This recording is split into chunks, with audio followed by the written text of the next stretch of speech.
अगर आपके किसी भी सब्जेक्ट में 14 नंबर से कम आए हैं और आपने रीचेक का फॉर्म फिलअप किया है, तो इस केस में क्या वो आपका बैक क्लियर हो पाएगा या फिर नहीं।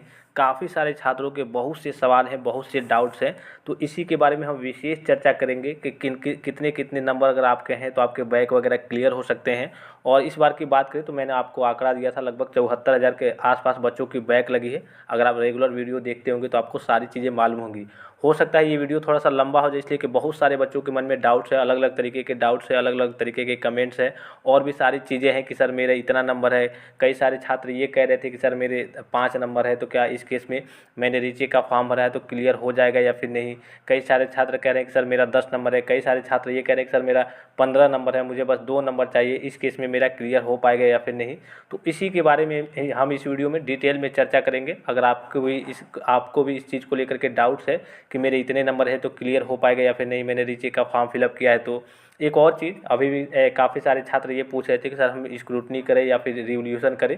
आपके पास 2 ऑप्शन आते हैं, स्क्रूटनी और रिवोल्यूशन का। तो मैंने भी आपको बताया था कि आप अगर रिवोल्यूशन करेंगे तभी आपके लिए बेहतर रहेगा। स्क्रूटनी करने से एक तरीके से कह लीजिए, और जहाँ तक मुझे लगता है बोर्ड को भी इस पर सोचना चाहिए कि उसको तो स्क्रूटनी का ऑप्शन देना ही नहीं चाहिए, इसलिए कि स्क्रूटनी में केवल आपके ऊपर का डाटा देखा जाता है, स्क्रूटनी में कोई फ़ायदा ही नहीं होता है। उसको केवल रीचेक का ही, रिवोल्यूशन का ही ऑप्शन देना चाहिए। इसलिए कि काफ़ी सारे बच्चे क्या कर दिए हैं, रिवोल्यूशन की जगह स्क्रूटनी फिलअप कर दिए हैं। और स्क्रूटनी फिलअप करने का रीज़न भी है, अगर आप मोबाइल फ़ोन से कर रहे हैं तो कभी कभी रिवोल्यूशन का ऑप्शन आपको नहीं दिखता है, डेस्कटॉप साइड पे नहीं किए रहते हैं तो, और आप स्क्रूटनी ही चूज कर लेते हैं, और बाद में एक बार आपने फॉर्म फिलअप कर लिया, सबमिट कर दिया, फिर से एडिट करने का ऑप्शन नहीं आता है। और उसमें सीधे शब्दों में नीचे मेंशन है कि अगर आप कुछ भी डाटा गलत भरते हैं, गलत तरीके से भरते हैं, सबमिट करते हैं, तो इसके जिम्मेदार आप स्वयं होंगे। तो ये सारी चीज़ें हैं, काफ़ी सारे छात्रों ने गलती की है, तो इसका सोल्यूशन क्या है। काफ़ी सारे छात्रों के कमेंट्स वगैरह भी आए हैं, तो हो सकता है आपने भी कमेंट्स वगैरह किया होगा, या फिर हो सकता है आपने भी फॉर्म वगैरह फिलअप किया होगा, तो कुछ डाटा गड़बड़ हो गया होगा, कुछ दिक्कतें आ गई होंगी। तो इसका सोल्यूशन क्या है, क्या करना होगा। और जो रही बात, मेन बात, कि काफ़ी सारे छात्र ये कह रहे थे कि सर मेरा 14 नंबर आया है, मेरा 10 नंबर आया है, मेरा 8 नंबर आया है, तो कितने नंबर तक बैक क्लियर होने के चांसेस रहते हैं, या फिर बैक क्लियर होते हैं या फिर नहीं होते हैं, अर्थात नंबर आपका रीचेक में बढ़ता है या फिर नहीं बढ़ता है। और आपने ये भी सुना होगा काफ़ी सारे अपने दोस्तों से भी कि नंबर कभी कभी घट भी जाता है, तो किस केस में नंबर घटता है। सारी चीज़ों के बारे में डिटेल में चर्चा करेंगे। सबसे पहले जो फॉर्म फिलअप करते समय समस्याएं आ रही है, काफ़ी सारे छात्रों के मैसेज आए हैं और कमेंट्स भी आए हैं, यहाँ पे आप देख सकते हैं। चूँकि सबका रिप्लाई देना पॉसिबल नहीं होता है, लेकिन जिस हिसाब से आपने कमेंट्स वगैरह किया है या फिर व्हाट्सएप पे मैसेज किया है, वो मैं आपको सारी चीज़ें बता दे रहा हूँ कि आपको आगे क्या करना है, क्या प्रोसेस है, ठीक है। सबसे पहले यहाँ पर देखिए, 1 घंटे पहले का एक कमेंट आया है, मेरी फीस पेमेंट नहीं हो रही है। अब देखिए, पेमेंट होने का रीज़न इन्होंने एक और नीचे कमेंट किया है, मेरा पेमेंट अभी वेरीफाइड नहीं हो रहा है, क्या करूँ। तो इन्होंने सबसे पहली चीज़ कि इन्होंने रजिस्ट्रेशन हो सकता है लेट से किया हो, और मैंने आपको प्रोसेस बताया था, इसमें 3 चरण है। पहले चरण में आपका रजिस्ट्रेशन होगा। रजिस्ट्रेशन मतलब आपको अपना enrolment number, date of birth भर के वहाँ पे फिल फॉर्म पे क्लिक करना होता है। उसके बाद से उसके 24 घंटे बाद, अब 24 घंटे बाद का मतलब काफ़ी सारे बच्चे बीच में ट्राई करने लगते हैं, पहले ट्राई करने लगते हैं, बार बार ट्राई करने लगते हैं, अदरवाइज कहीं इधर उधर क्लिक हो गया, सबमिट हो गया, फिर बाद में दिक्कत होती है। तो आप 24 घंटे बाद का मतलब है 24 घंटे प्लस, यानी कि 25 घंटे, 28 घंटे या फिर 30 घंटे हो जाए, मान लीजिए जब आपका 26 तारीख को फॉर्म आया था उसके बाद से, तो आप 25 घंटे या फिर कह लीजिए कि नॉर्मली 30 घंटे पे आप एक तरीके से कह लीजिए कि फी पेमेंट करेंगे। उसके फिर से 24 घंटे तो उसमें मेंशन है, लेकिन आप 30 घंटे मान के चलिए, फिर से 24 या फिर 30 घंटे बाद आप फीस रसीद को डाउनलोड करेंगे। अब बच्चे क्या करते हैं, तुरंत अपना फ़ी पेमेंट करते हैं, फिर नीचे वाले लिंक पे जाके बार बार अपना enrolment number, date of birth भर के वहाँ पे फिर से प्रिंट करते हैं रसीद को, और बाद में क्या करते हैं, बाद में जब उनका नहीं ओपन होता है तो फिर करने लगते हैं, मैसेज करने लगते हैं कि सर मेरा तो ओपन ही नहीं हो रहा है, मेरे में दिक्कत आ रही है। और इसीलिए मैं आपको प्रोसेस बताता हूँ, और मैंने आपको बड़े आराम से बताया था फॉर्म फिलअप का जितना भी प्रोसेस है, और जितनी भी ऑफिशियल चीज़ें थी उसमें मेंशन थी कि हाँ, उसमें सीधे शब्दों में लिखा था कि, इसलिए कि देखिए वहाँ पे होता क्या है, अब जनरली आप बार बार वहाँ पे साइड पे जाएंगे, अपना क्लिक करेंगे 24 घंटे के पहले ही, हो सकता है कभी कोई एरर दिखा दे, हो सकता है कभी आपसे कहीं और क्लिक हो जाए, कुछ सबमिट हो जाए, तो इस तरीके की दिक्कतें आती है। काफ़ी सारे छात्रों ने कमेंट्स भी किया था कि सर मेरा रिवोल्यूशन भरना था, स्क्रूटनी हो गया, रिवोल्यूशन का ऑप्शन ही नहीं आ रहा था, तो वो मोबाइल फ़ोन से कर रहे होंगे, मोबाइल रोटेट नहीं किए होंगे, या फिर डेस्कटॉप मोड में नहीं किए होंगे। तो इससे सबसे बेहतर रहता है कि आपके पास अगर अच्छा फ़ोन नहीं है, अच्छा सिस्टम नहीं है, या फिर लैपटॉप वगैरह नहीं है, तो आप साइबर कैफ़े के पास चले जाइए, वहाँ से सारी चीज़ों को करा सकते हैं, ठीक है। तो इनका यही है कि मेरा पेमेंट अभी वेरीफाइड नहीं हो रहा है, क्या करूँ। तो पेमेंट वेरीफाइड नहीं हो रहा है तो आपके रजिस्ट्रेशन कि कह लीजिए कि अभी 24 घंटे कंप्लीट नहीं हुए होंगे। अगर 24 घंटे कंप्लीट हो जाएंगे तो आपके पास पेमेंट का ऑप्शन ऑटोमेटिकली वहाँ पे ओपन होकर आ जाएगा। और कभी कभी ये नहीं कि 24 घंटे बाद ही, कभी कभी पहले भी आ जाता है, लेकिन जो चीज़ें नोटिस में मेंशन है उस हिसाब से आप चलेंगे तो कोई दिक्कत नहीं होगी, ठीक है। तो इसीलिए सारी चीज़ें आपको बताई जाती है। तो अभी आपके 24 घंटे कंप्लीट नहीं हुए होंगे, और 24 घंटे अगर कंप्लीट हो गए होंगे तो उसमें जो आपका पेमेंट का ऑप्शन आएगा, तो आप पेमेंट किसी भी थ्रू कर सकते हैं। आपके पास एटीएम कार्ड है, क्रेडिट कार्ड है अर्थात डेबिट कार्ड है, या फिर क्रेडिट कार्ड है, दोनों से कर सकते हैं, डायरेक्ट बैंक से भी कर सकते हैं। उसके बावजूद यूपीआई से आप स्कैन करके भी कर सकते हैं, यूपीआई से काफ़ी सारे उसमें ऑप्शन दिए हैं। इसमें भी बच्चों के काफ़ी सारी चीज़ें गलती बच्चे कर दे रहे हैं। कभी काफ़ी सारे छात्रों को मैसेज आ रहे हैं, सर मेरा पेमेंट कट गया है और मेरा मतलब पैसा बैंक से कट गया है और यहाँ पे दिखा रहा है कि रिजेक्टेड है। काफ़ी सारे छात्रों ने अलग अलग तरीके के मैसेज वगैरह किए हैं। अभी सारी चीज़ें आपको नीचे देखने को मिलेंगी, ठीक है। यहाँ पे देखिए, सर मैं क्यूआर से पेमेंट किया हूँ, पेमेंट कट गया है लेकिन अपडेट नहीं हो रहा है, फिर से पेमेंट कटाने के लिए दे रहा है, क्या करें। अब देखिए, पेमेंट कट गया है और पेमेंट वहाँ पे अपडेट नहीं हो रहा है, और जाहिर सी बात है वहाँ जब अपडेट हो जाएगा तो आपको दोबारा नहीं करना है। लेकिन अगर अपडेट नहीं हुआ है, यानी कि आपका पेमेंट कट गया है, तो कभी कभी आप देखते होंगे, कभी कभी आपका पेमेंट कट जाता है तो आपका पेमेंट 24 घंटे या फिर जो बैंक का प्रोसेस होता है, या फिर कहिए कि जो सिस्टम का प्रोसेस होगा, 48 घंटे कभी कभी लग जाते हैं। तो 48 घंटे या फिर 24 घंटे में आपका पेमेंट आ जाएगा। अगर पेमेंट आपका मान लीजिए कि यहाँ पे जो आपने रिवोल्यूशन या फिर स्क्रूटनी का फॉर्म भरा होगा वहाँ पे कटाया होगा एसबीआई के थ्रू या फिर डेबिट कार्ड या फिर यूपीआई के थ्रू, अगर आपका पेमेंट कट गया होगा, यहाँ पे एक्सेप्ट नहीं किया गया होगा, यहाँ से रिजेक्ट किया गया होगा, अर्थात फिर से पेमेंट का ऑप्शन मांग रहा होगा, तो आपका जो पैसा अगर बैंक से कट गया है तो आपका पैसा आपके बैंक अकाउंट में चला आएगा। इसमें आपको घबराने की ज़रूरत नहीं है, ठीक है। तो इनका यही कहना है कि मैंने क्यूआर से पेमेंट किया था। अब देखिए, क्यूआर से पेमेंट करने में भी काफ़ी सारी दिक्कतें आ रही है।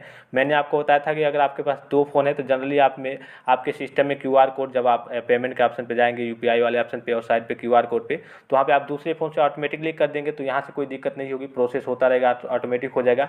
लेकिन अगर आप उसी मोबाइल फ़ोन से जाकर के क्यूआर कोड को स्कैन करके करते हैं तो उसमें कभी कभी बच्चे क्या करते हैं, वहाँ पे रुक के थोड़ा सा रुकना रहता है, वहाँ पे एक्सेप्ट वगैरह करना रहता है, तो बच्चे बैक कर देते हैं। कभी कभी उनको लगता है कि हो गया, फिर बैक कर देते हैं, फिर रिजेक्ट हो जाता है, तो वहाँ पे कुछ समस्याएं क्रिएट हो जाती हैं। तो इसीलिए अगर आपके पास, चलिए कि मान लीजिए कि आप क्यूआर कोड से नहीं कर पा रहे हैं, तो आपके पास डेबिट कार्ड है या फिर कह लीजिए कि सीधे शब्दों में एटीएम है, एटीएम कार्ड के नंबर से आप वहाँ से कर सकते हैं, डायरेक्ट आप बैंक अकाउंट से कर सकते हैं। काफ़ी सारे आपको ऑप्शन दिए गए हैं।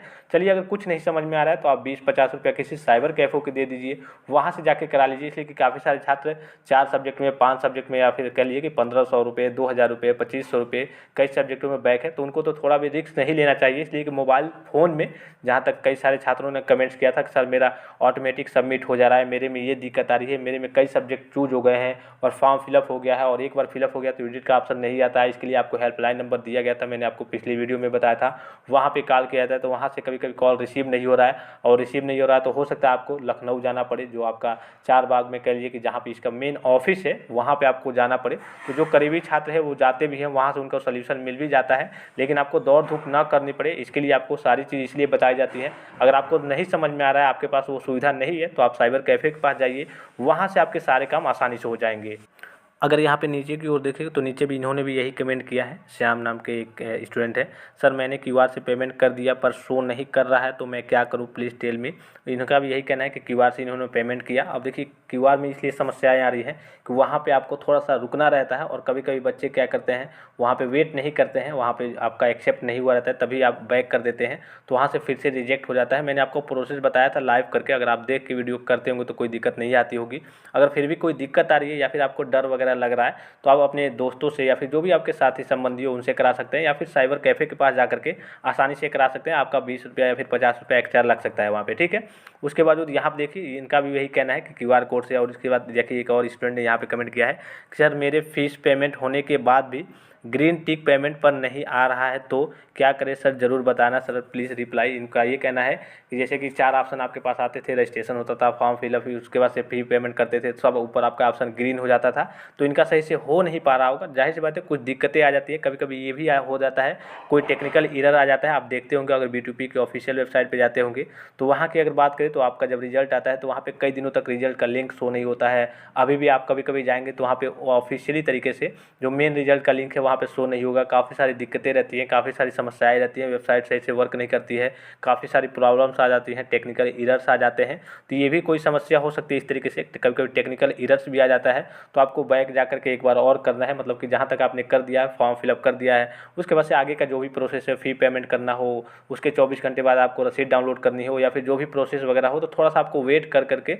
अब ये नहीं कि आपने अभी किया नहीं हो रहा है तो आप तुरंत फिर से बार बार ट्राई करें। थोड़ा सा आपको धैर्य रखना है, कभी कभी साइट बिजी हो जाती है, सर्वर डाउन हो जाता है, तो ये सारी समस्याएं आने लगती है। यहाँ आप देखिए एक और स्टूडेंट ने कमेंट किया है इसको लेकर के, यहाँ पे आपको दिख रहा होगा फाइनल प्रिंट नहीं निकल रहा है। यहाँ पे जो आपका एक तरीके से फॉर्म के लिए है, स्क्रूटनी वाले रिचेक फॉर्म के लिए है कि फाइनल प्रिंट नहीं निकल रहा है। तो इनका भी इन्होंने लगभग 8 घंटे पहले का ही कमेंट किया है। और काफ़ी सारे छात्र ये कर रहे हैं, जैसा कि मैंने आपको शुरू में भी बताया कि वो जल्दीबाजी कर रहे हैं, सोच रहे हैं कि हाँ चलिए जब आप फ़ी पेमेंट करेंगे तो उसकी रसीद तो अलग निकलेगी, जैसा कि मैंने आपको वीडियो में बताया था और लाइव करके सारी चीज़ें दिखाया था। जब आप फ़ी पेमेंट करेंगे तो उसकी जो रसीद है वो अलग निकलेगी, वो आपका SBI जो भी आप बैंक से करेंगे पूरा डाटा, पूरा रेफरेंस नंबर रहेगा कि हाँ आपका पैसा कटा है या फिर नहीं कटा है, और कटा है तो वहाँ पे सारे रेफरेंस नंबर वगैरह आ जाएंगे। तो अगर बाद में आपका पैसा फंसता भी है, कोई दिक्कत भी आती है, तो रेफरेंस नंबर की सहायता से आपके जैसे अगर आप कस्टमर केयर बैंक में कॉल करते हैं तो वहाँ से सारी जानकारी आपको मिल जाएगी कि हाँ पैसा कटा है या फिर नहीं कटा है। ठीक है, अगर रेफरेंस वगैरह आप नहीं आते हैं, डायरेक्टली रिजेक्ट कर दिया जाता है, तो अगर आपका पैसा कट गया है तो आपके बैंक अकाउंट में फिर से चला आएगा, आपको फिर से बाद में पेमेंट करना है। ठीक है, लेकिन आप थोड़ा सा रुक के करेंगे, इसलिए कि दिक्कत ये हो जाती है कभी कभी मान लीजिए कि बच्चे ध्यान नहीं दे पाते हैं, समझ नहीं पाते हैं और उनका पेमेंट कट गया होता है, और वहाँ पे भी जो ऑफिशियल वेबसाइट है जहाँ से आप फॉर्म फिलअप करते हैं वहाँ पे भी शो होता है, लेकिन बच्चे ध्यान नहीं दे पाते हैं, सही से सारी चीज़ों को समझ नहीं पाते हैं और रिफ्रेश करके बार बार कभी कभी देखते नहीं है। तो एक तरीके से कह सकते हैं कि समझ नहीं पाते हैं, तो ये दिक्कतें आ जाती हैं। तो थोड़ा सा वेट करने के बाद, अर्थात अगर आपका मान लीजिए कि आपने सुबह किया तो शाम तक आप वेट कीजिए, वो सारे प्रोसेस आपका बैंक में पैसा वापस चला आएगा। अगर नहीं आएगा तो आप फिर से जा करके चेक करेंगे, जब आपने फॉर्म फिलअप किया था तो वहाँ पे पेमेंट के ऑप्शन में जाएंगे तो वहाँ पे दिखा देगा, और पेमेंट के ऑप्शन के वाले नीचे वाले ऑप्शन पे जाएंगे, वहाँ पे रसीद वाले ऑप्शन पे, तो वहाँ पे क्लिक करेंगे तो वहाँ पे आपका रसीद भी आ जाएगा। अगर रसीद आएगा तो मान लीजिए कि आपका पेमेंट हो गया, उसमें सारी चीज़ें दिखा देंगी। अगर नहीं आएगा तो वहाँ पे सारी सीधे शब्दों में मेंशन हो जाएगा कि आपका फीस जमा ही नहीं है, आगे का लिंक आपका जो आगे का तीसरा लिंक है वो ओपन ही नहीं होगा। तो ये सारी दिक्कतें आ रही हैं। अब एक और जो सबसे बड़ी समस्या आती है इसको लेकर के, जैसा कि काफ़ी सारे बच्चों के जो डाउट्स थे, अब मैं आशा करता हूँ कि आपके डाउट्स वगैरह क्लियर हो गए होंगे कि क्या सारी दिक्कतें आ रही हैं। अगर आपको कुछ भी नहीं समझ में आ रहा है, आप नहीं कर पा रहे हैं, तो डायरेक्टली आप साइबर कैफ़े के पास विजिट कर सकते हैं। मैंने शुरू में भी कहा कि कभी कभी मोबाइल फ़ोन में हर एक तरीके के अलग अलग मोबाइल फ़ोन है, आप अपने मोबाइल फ़ोन से करते होंगे तो उसमें काफ़ी सारी एरर्स आ रही हैं, काफ़ी सारी दिक्कतें आ रही हैं। और आप देखते होंगे जब भी आपकी गवर्नमेंट कोई वैकेंसी आती है तो आप सोचेंगे कि मोबाइल फ़ोन से हम इसका फॉर्म को फिलअप कर ले, तो नहीं होता है, उसके लिए सिस्टम की ज़रूरत होती है। इसी प्रकार इसमें भी कुछ अच्छे मोबाइल वगैरह हैं, फ़ोन वगैरह हैं, उसमें हो जा रहे हैं, और कुछ बच्चे लैपटॉप से कर ले रहे हैं। लेकिन मैं तो यही सुझाव दूंगा कि आप लैपटॉप से करें या फिर साइबर कैफ़े के पास जा करके करें।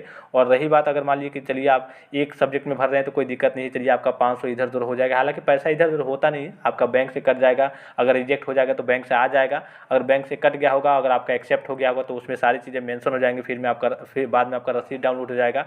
और कुछ नहीं होता है तो आप डायरेक्टली हेल्पलाइन नंबर पर कॉल करते रहिए, वहाँ से भी आपको सोल्यूशन मिल जाएगा। या फिर जो बच्चे नज़दीकी हैं, पास के हैं, वो जा करके लखनऊ विजिट करके विभाग में डायरेक्ट ऑफिस में जा करके, वहाँ पे मतलब BTUP के ऑफिस में जा करके वहाँ से भी संपर्क करके सारी चीज़ों का सोल्यूशन प्राप्त कर सकते हैं, वहाँ से भी आपके काम वगैरह हो जाएंगे। लेकिन अब ये नहीं कि भारी मात्रा में बच्चे गलती करें और जाके वहाँ पे, इसलिए कि कई सारे छात्र ये कह रहे थे कि सर हमने रिवोल्यूशन की जगह स्क्रूटनी चूज कर लिया है, तो इसमें तो आपकी गलती है। और जाहिर सी बात है, अगर मान लीजिए कि 74,000 बच्चे भरे हैं, 10-15 हज़ार बच्चे यही गलती करें और सब ऑफिस में दौड़ने लगे, तो ऐसे तो बहुत दिक्कत हो जाएगी। इसीलिए आपको प्रोसेस बताया जाता है, और गलती करेंगे तो जाहिर सी बात है भुगतेंगे आप ही। अब जो मेन चीज़ आती है, जो सबसे इम्पॉर्टेंट चीज़ है, जो छात्रों के मैसेज थे ज़्यादा से ज़्यादा कि सर मेरे 13 नंबर हैं, मेरे 12 नंबर हैं, मेरे 10 नंबर हैं, तो मैंने रीचेक का फॉर्म भरा है तो मेरा बैक क्लियर हो पाएगा या फिर नहीं। तो सबसे पहले तो जान लीजिए, अगर आपके 14 नंबर हैं या फिर 15 नंबर हैं या फिर 10 नंबर हैं, तो इससे कोई मतलब नहीं होता है रीचेक, या फिर कह लीजिए कि आप रीचेक करा रहे हैं, इसलिए कि इससे मतलब इसलिए नहीं होता है कि जो मेरे पास भी स्टूडेंट्स रहते हैं, पिछली बार कई बच्चों का 6 नंबर आया था। मैथमेटिक्स की बात करें, अप्लाइड मैथमेटिक्स फर्स्ट की, और उनका जो नंबर बढ़ के हुआ है, अब मतलब उसके पिछली बार की बात है, उनका जो नंबर बढ़ के आया था वो आया था 45 नंबर, 44 नंबर। तो कभी कभी देखिए, कभी कभी तो टेक्निकल एरर्स भी वहाँ पे भी जो जांच होती है तो वहाँ से कभी कभी टेक्निकल एरर्स हो जाते हैं। लेकिन जिनका मान लीजिए कि जैसे मान लीजिए कि अगर मान लीजिए कि किसी सब्जेक्ट में किसी का 4 नंबर मिला है, तो हो सकता है उसका 45 नंबर व फिर कुछ और नंबर मिला हो, एक अंक छूट गया हो। कभी कभी ऐसे होता है, जैसे कि मान लीजिए कि किसी का 45 मिला है तो जब चढ़ाया जा रहा है वहाँ पे तो 4 छूट गया और 5 बच गया तो 5 नंबर आ गया केवल उनका, तो इस वजह से उनकी बैक लग गई। लेकिन जब उनका रिवोल्यूशन का फॉर्म भरा होगा उन्होंने रीचेक कराया जाएगा तो वहाँ पे फिर से 45 उनका कर दिया जाएगा। चूँकि ऐसा काफ़ी सारे छात्रों के साथ होता है, मैं प्रैक्टिकली आपको जो जानता हूँ, जो चीज़ें जो छात्रों ने कई साथ हर बार मैं भरता हूँ कई छात्रों का, तो उनके साथ यही होता है, इसी तरीके की दिक्कत आती है। मान लीजिए 4 है और 5 अंक है तो कभी कभी 45 आ जाता है और बच्चे कॉन्फिडेंस के साथ कहते हैं कि हाँ मैंने पेपर अच्छा किया था और सबसे बेहतर पेपर गया था, तो जाहिर सी बात है इतने कम नंबर आने नहीं चाहिए, ठीक है। तो कभी कभी ये दिक्कतें आ जाती हैं, कभी कभी टेक्निकल एरर्स आ जाते हैं।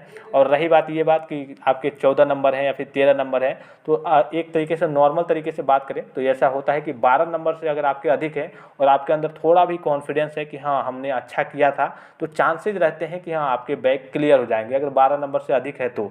उसके बावजूद अगर मान लीजिए कि आपके 12 नंबर या फिर 10 नंबर से कम है तो थोड़े चांसेस कम बनते हैं। जाहिर सी बात है अगर आपने बहुत गलत लिखा है तो एग्जामिनर अगर आपका 8 नंबर दिया है फिर आपने रीचेक का फॉर्म भरा है तो जो अगला एग्जामिनर आपका चेक करेगा, चलिए 8 नंबर की जगह 4-5 नंबर और बढ़ा देगा, 12-13 नंबर तक ही पहुंच पाएगा, तो इसमें आपको बाद में ग्रेस दे करके पास कर दिया जाएगा। जो इवेंट सेमेस्टर में इसलिए कि ग्रेस जो आपका होता है ईयरली मिलता है, यानी कि इवेंट सेमेस्टर का जब एग्जाम हो जाता है उसके बाद से मिलता है और सेमेस्टर में ग्रेस नहीं मिलता है। तो अगले बार जब आप एग्जाम देंगे इवेंट सेमेस्टर का तो उसका रिजल्ट जब एक साथ सभी का रिजल्ट आएगा, मान लीजिए टोटल सब्जेक्ट तीसरे सेमेस्टर में और चौथे सेमेस्टर के मिला के 10 सब्जेक्ट हैं, तो टोटल अगर 2 सब्जेक्ट में आपकी बैक है और 10 नंबर के अंतराल से बैक है तो आपका ग्रेस दे करके आपको पास कर दिया जाएगा। तो वो तो आगे की बात है, लेकिन ये कन्फर्मली नहीं कहा जा सकता कि हाँ किसी का 8 नंबर आया है तो क्लियर नहीं हो पाएगा। अगर आपके ने अपने कॉपी में अच्छा लिखा है, आपके अंदर कॉन्फिडेंस है कि हमने अच्छा किया था, हमारे नंबर अच्छे आने चाहिए, तो आपके नंबर अच्छे आएंगे। किसी किसी बच्चे के साथ ऐसा हो जाता है, कुछ उसमें गलतियां हो जाती हैं, बच्चों के अंदर कॉन्फिडेंस तो होता है कि हमने पेज भरा है, तो जाहिर सी बात है कि पेज भरने से तो नंबर मिलेगा नहीं।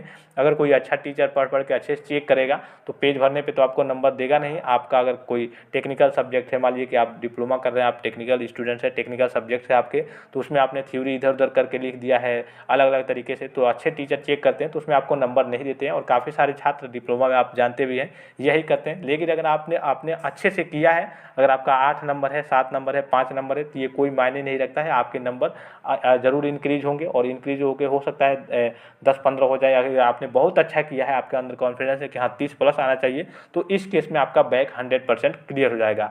आई होप कि वीडियो आपको काफ़ी ज़्यादा इन्फॉर्मेटिव लगा होगा। और भी कोई डाउट्स हो आपको रीचेक फॉर्म को लेकर के तो आप कमेंट करके सारी जानकारी को प्राप्त कर सकते हैं और अपने दोस्तों के पास भी इस वीडियो को जरूर शेयर कर देंगे कि उनके भी मन में कोई डाउट्स वगैरह हो तो उनके भी डाउट्स वगैरह क्लियर हो जाए। तो फिलहाल इस वीडियो में इतना ही, इजाज़त दीजिए, धन्यवाद, थैंक्स फॉर वॉचिंग, मिलते हैं नेक्स्ट वीडियो।